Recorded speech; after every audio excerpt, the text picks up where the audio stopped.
theory, and from tomorrow we will be looking at the practical part.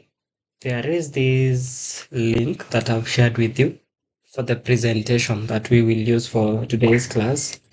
You can have it here in the chat section and you can open it also on your side.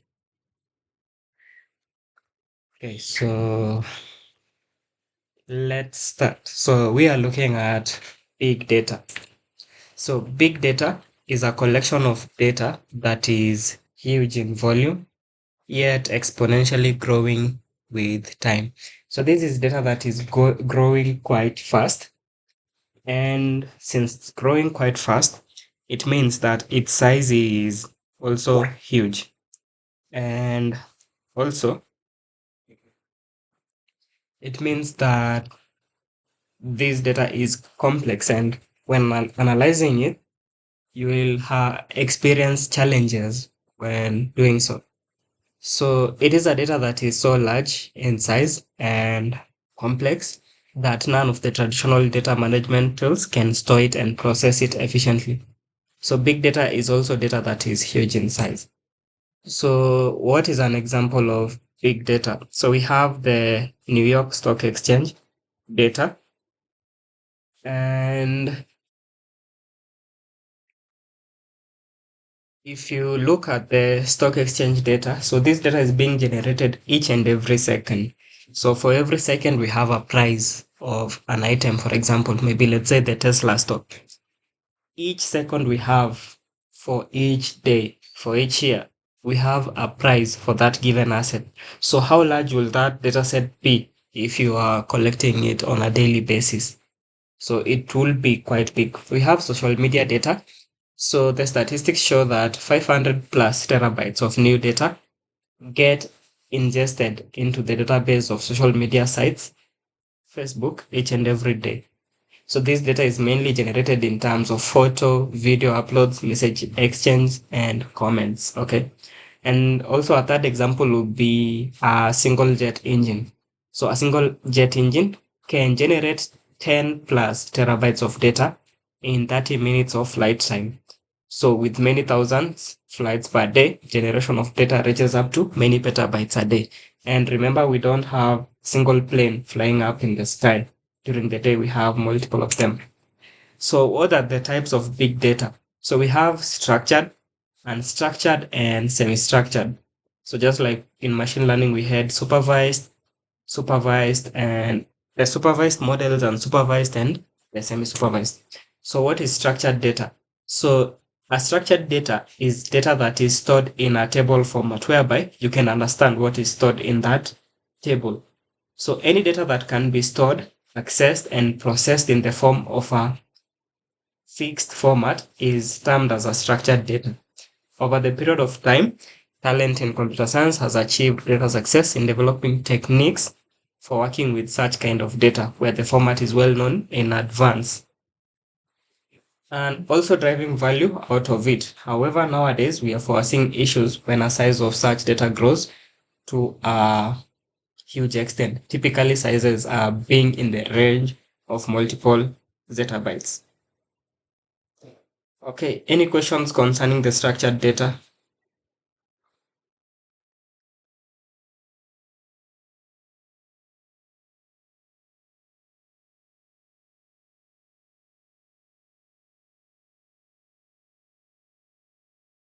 Okay, let's proceed. We have unstructured data. Unstructured data is any data with unknown form, or the structure is classified as unstructured data. So in addition to the size being huge, unstructured data poses multiple challenges in terms of its processing for deriving value out of it.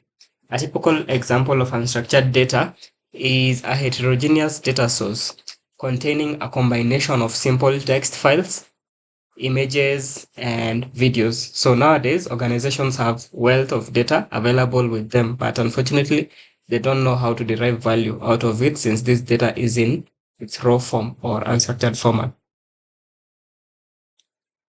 Okay. So any questions concerning the unstructured data?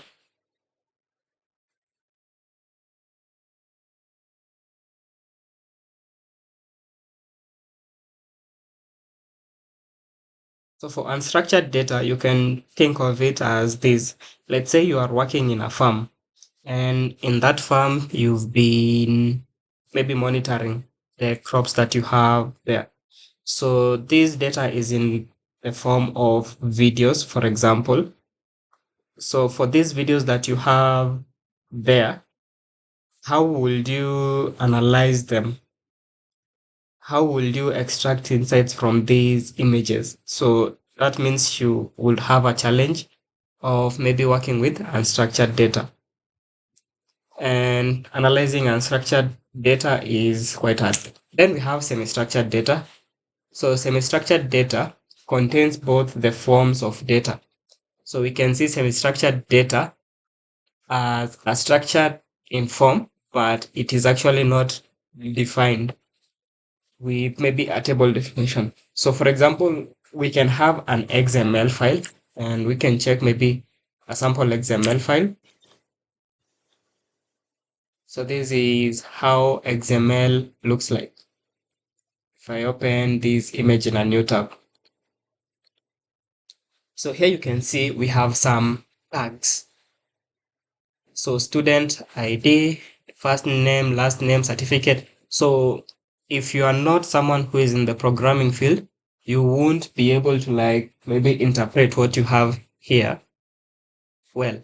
But if you are in programming, you will know that the first name for this student is Greg, last name is Dean.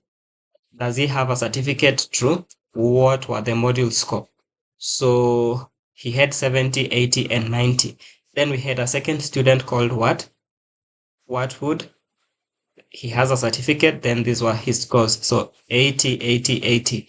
That's what we have. So that's an example of an XML file. Okay, so let's look at the next part, which is the characteristics of big data. So we have 4 characteristics here.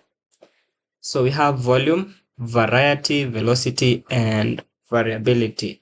We will start by the first one, which is volume.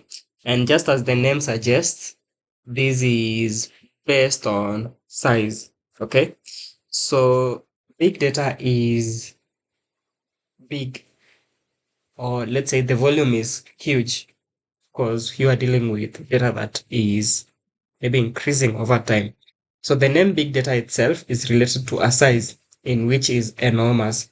So size of data plays a very crucial role in determining the value out of data.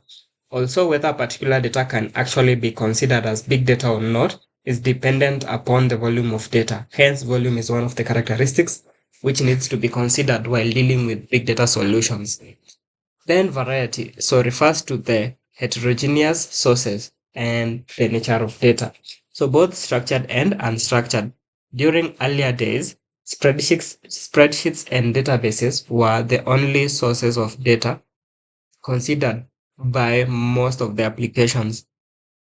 Nowadays, data is in the form of emails, photos, videos, and monitoring devices.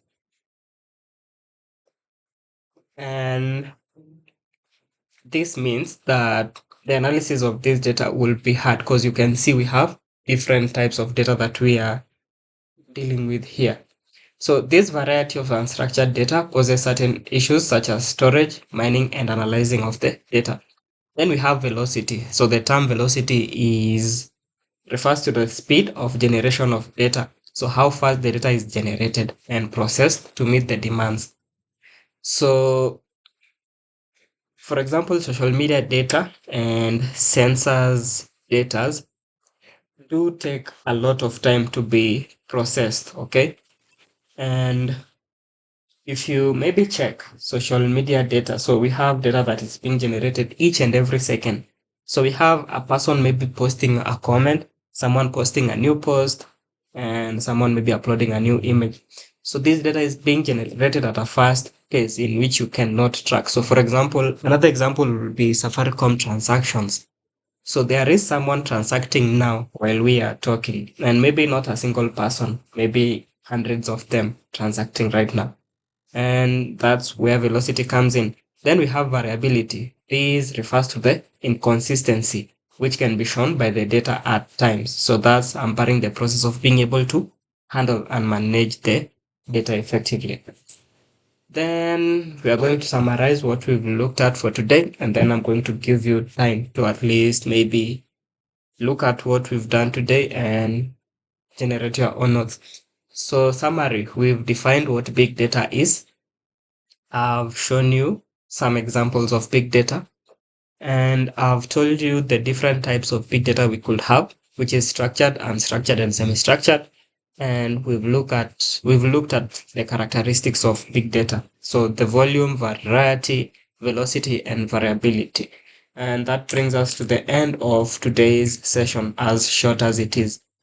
So I'll stop the recording and then you can ask questions if you